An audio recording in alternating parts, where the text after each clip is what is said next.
जीवन जीने वालों को मेरा सलाम। दोस्तों, महान दार्शनिक और योगी स्वामी विवेकानंद के विचार उनके जीवन की तरह ही गहन और प्रेरणादायक हैं। स्वामी जी जो सोचते थे वही जीते थे। वे अपने आदर्शों को केवल शब्दों में नहीं बल्कि कर्मों में व्यक्त करते थे। उनके विचारों में कोई दोहरापन नहीं था। वे जो मानते थे उसे पूरे साहस के साथ कहते और करते थे। यदि ऐसा व्यक्ति आज के समाज के सामने आ जाए तो लोग उनकी गहराई और सच्चाई से अचंभित हो जाएंगे। उनकी वाणी में ऐसी शक्ति थी कि लोग उन्हें सुनकर प्रभावित हो जाते थे। इसलिए उनके विचारों को साझा करते समय मैं थोड़ा संकोच कर रहा था। ये विचार उनकी किताब कर्म योग और ज्ञान योग से लिए गए हैं। स्वामी जी ने इन पुस्तकों में जीवन के गहरे रहस्यों को सरल भाषा में समझाया है। वे ज्यादा विस्तार से नहीं समझाते क्योंकि वे चाहते थे कि हम स्वयं अपने अनुभवों से सीखें और अपने जीवन के अर्थ को खोजें। एक्टर और उनके अनुयायी स्टीव जॉब्स ने कहा था, स्वामी विवेकानंद के विचारों ने मेरे जीवन को गहराई से प्रभावित किया है। जब भी उनके शिष्य किसी प्रश्न या समस्या में उलझते थे तो स्वामी जी कहते थे, पहले स्वयं को जानो, क्योंकि आत्मज्ञान ही सभी ज्ञानों का स्रोत है। स्वामी जी के पास जितना भी ज्ञान था वह आत्मबोध से ही उपजा था। बाकी किताबें और शास्त्र वे दूसरों तक अपने विचार पहुंचाने के माध्यम थे। आप कह सकते हैं कि वे हमारी संस्कृति और दर्शन की भाषा सीख रहे थे ताकि हम उनसे जुड़ सकें। इसलिए ये केवल कही हुई बातें नहीं हैं, ये उनके जिए हुए अनुभव और जीवन में उतारे हुए अभ्यास हैं। जब ऐसे लोग बोलते हैं तो उनकी बातें हृदय को छूती हैं। जैसे स्वामी जी कहते हैं, एक दीपक से हजारों दीपक जलाए जा सकते हैं, फिर भी उस दीपक की रोशनी कम नहीं होती। खुशी बांटने से बढ़ती है, घटती नहीं।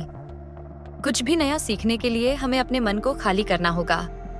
पुराने विचारों, पूर्वाग्रहों और धारणाओं से दूरी बनानी होगी। दोस्तों, आपने देखा होगा कि कई लोगों के लिए उम्र बढ़ने के साथ सीखना मुश्किल हो जाता है, क्योंकि उन्हें लगता है कि वे सब कुछ जानते हैं, वे क्या कर सकते हैं और क्या नहीं। इस पर वे पहले ही निर्णय ले चुके होते हैं। एक नासमझ व्यक्ति की पहचान यह है कि उसे अपनी राय पर इतना भरोसा होता है कि वह दूसरे का नजरिया समझना तो क्या, सुनना भी नहीं चाहता।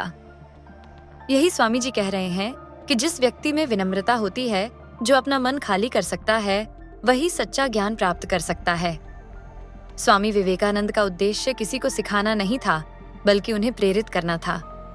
वे कहते थे कि कोई भी गुरु आपको सत्य नहीं दिखा सकता, वह केवल मार्गदर्शन कर सकता है। छात्र को स्वयं प्रयास करना होगा। स्वामी जी कहते हैं, जीवन स्वयं एक शिक्षक है। यदि आप बिना शिकायत के सीखने के लिए तैयार हैं, तो जीवन आपको सिखाएगा। एक अच्छे छात्र के लिए जीवन ही गुरु है। वे हमें प्रोत्साहित करते हैं कि हम जीवन की प्रक्रिया में बहें। जैसे नदी में जब भी हाथ डालेंगे, नया पानी मिलेगा। जीवन भी नदी की तरह निरंतर बदलता रहता है। यदि हम इसे नहीं समझते, तो हम बदलाव से डरेंगे। हम पुरानी यादों को पकड़े रहेंगे या विपरीत दिशा में तैरने का प्रयास करेंगे। लेकिन जीवन में बहने के लिए हमें उसकी गति और दिशा को महसूस करना होगा।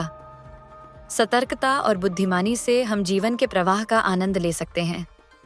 जीवन की कोई सीमा नहीं होती, न कोई शुरुआत न कोई अंत। इसलिए हमें खुद पर भी कोई सीमा नहीं लगानी चाहिए। जीवन बस है। जब मन बिना शिकायत या सवाल के स्थिर और शांत होता है, तब हम जीवन के साथ सहज हो जाते हैं।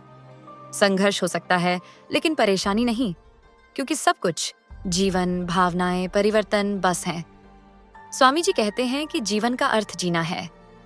इसे तर्क या सिद्धांतों में नहीं समझा जा सकता। इसे आंकड़ों या ग्राफों में नहीं बांधा जा सकता। इसे केवल अनुभव किया जा सकता है। यही सच्चा प्रेम और आध्यात्मिकता है। जीवन का रहस्य है कि हम जैसा अपने मन में सोचते हैं, वैसा ही बन जाते हैं। यदि आप मानते हैं कि जीवन कठिन है, तो आपको हर जगह कठिनाइयां दिखेंगी। वास्तव में बाहरी कठिनाइयां हमारे अंदर के विचारों की छाया मात्र हैं। हमारे सबसे गहरे विचार हमारे दृष्टिकोण को निर्धारित करते हैं। हम दुनिया को उसी रंग में देखते हैं जैसा हमारे मन का रंग होता है। वास्तव में दुनिया न तो अच्छी है न बुरी, जीवन न तो कठिन है न आसान। ये बस है, जीवन सरल है। स्वामी जी कहते हैं कि जब कोई व्यक्ति मरता है तो शरीर कठोर हो जाता है। सरलता, लचीलेपन और शुद्धता जीवन के लक्षण हैं। यदि आप अहंकार या कठोरता महसूस कर रहे हैं, तो उसे छोड़ दें। ये विकास के लिए अच्छा संकेत नहीं है। अंत में याद रखें, इस ब्रह्मांड में आपसे अधिक महत्वपूर्ण कुछ भी नहीं है। न पैसा, न शक्ति, न प्रतिष्ठा। अपने भीतर की शक्ति को पहचानें और जीवन के हर पल का आनंद लें। धन्यवाद। इस यात्रा में मेरे साथ शामिल होने के लिए, प्रिय आत्मा।